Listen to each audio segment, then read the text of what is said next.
नमस्कार, आप देख रहे हैं उत्तराखंड स्पेशल और मैं हूं आपके साथ लता। चले शुरू करते हैं उत्तराखंड की अहम खबरों का सिलसिला।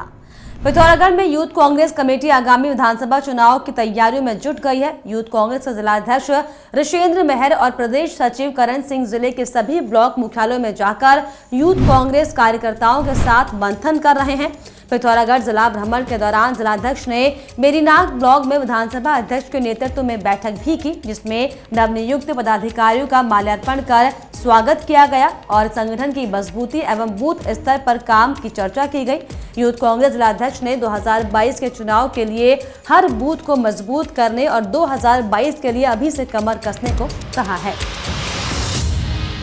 इसके जो हमारे विधानसभा के अध्यक्ष हैं उनके नेतृत्व पे यहाँ पे यूथ कांग्रेस की जो मेरीनाग के ब्लॉकों की यहाँ पे बैठक की गई, जिसमें हमारे जो नवनियुक्त नगर और ब्लॉक के सम्मानित पदाधिकारीगण हैं उनका माल्यार्पण किया गया।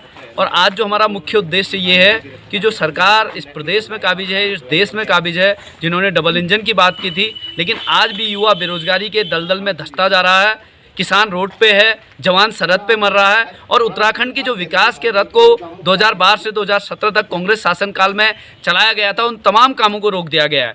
मेरीनाग या गंगोलीहाट विधानसभा की बात करें तो कोई भी विकास कार्य सही तरीके से नहीं यहाँ पे पूरा हो पा रहा है। लक्सर नगर पालिका परिषद लक्सर के सहयोग से वार्ड नंबर 2 के स्वच्छता कूड़ा निस्तारण केंद्र में सोमवार को कूड़े से खाद बनाने की मशीन का उद्घाटन किया गया। मशीन का उद्घाटन नगर पालिका परिषद चेयरमैन अम्बरीश गर्ग ने किया। इस मौके पर चेयरमैन ने कहा कि कुछ वार्डों में कूड़े से खाद बनाने वाली मशीन लगाई गई है। नगर पालिका परिषद लक्सर की तरफ से डोर टू डोर कूड़ा इकट्ठा किया जाता है। वहीं नगर पालिका परिषद लक्सर अधिशासी अधिकारी गौहर हयात ने बताया कि इस मशीन से मौके पर ही कूड़े कचरे का निस्तारण करना संभव होगा, जिससे क्षेत्र को स्वच्छ रखने में मदद मिलेगी और पर्यावरण भी प्रदूषित नहीं होगा।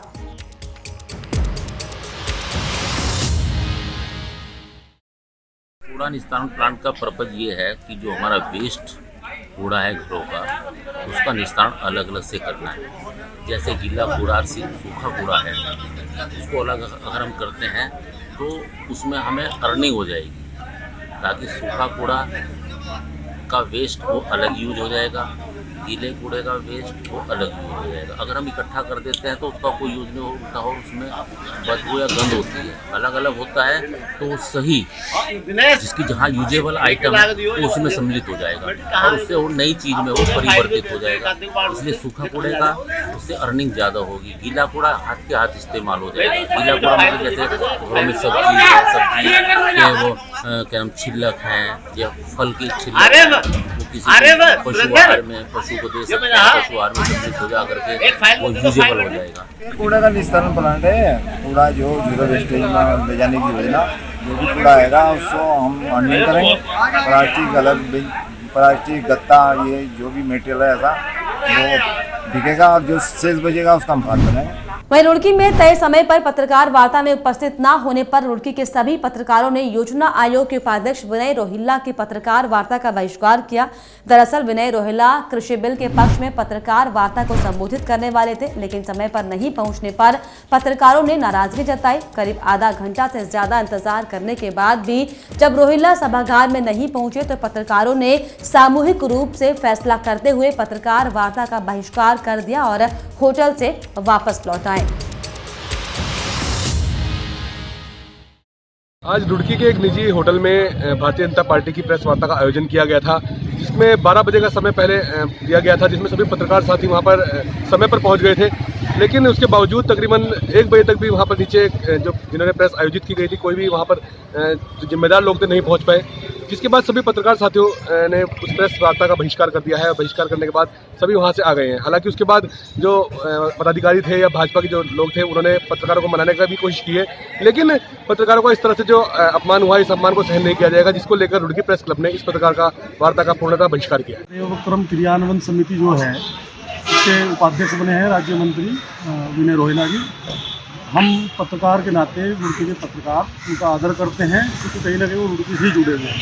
लेकिन उसके बावजूद दिक्कत का विषय यह है कि आज जो प्रेस वार्ता की का जो समय दिया गया संगठन द्वारा यहाँ प्रकाश होटल में, जो रुड़की के विधायक प्रदीप बत्रा जी का है, वो समय 12 बजे का दिया गया था। और मौसम आप देखिए सर्दी कितनी हो रही है, उसके बावजूद पत्रकार वहाँ 5 मिनट पहले 10 मिनट पहले पहुँच गए। वहाँ बैठे बैठे उसका समय संशोधित कर दिया गया 12:30 बजे।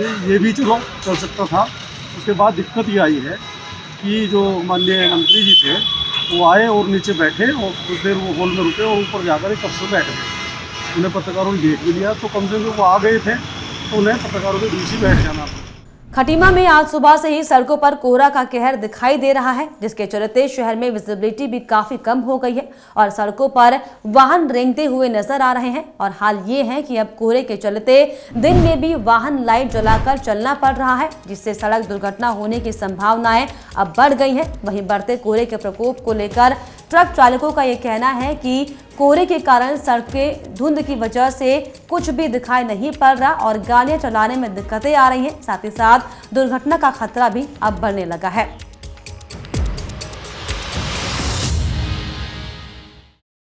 बहुत करा था, बहुत आराम से गाड़ी लेके आनी पड़ी थी। रास्ते में खतरा बहुत था, धीरे धीरे इसलिए लानी पड़ी थी कि एक्सीडेंट ना हो जाए। और मेरा कहना ये सब ड्राइवर भाई लोग कोहरे में आराम से ही चले, क्योंकि ठंड बहुत ज़्यादा ही हो रही है। और इसी के साथ उत्तराखंड स्पेशल में फिलहाल इतना ही। आप देखते रहिए न्यूज़ 31 उत्तराखंड। नमस्कार। हर खबर में होगी हमारी नज़र। खबरों से जुड़ने के लिए हमारे चैनल को सब्सक्राइब करें और बेल आइकन दबाना ना भूलें।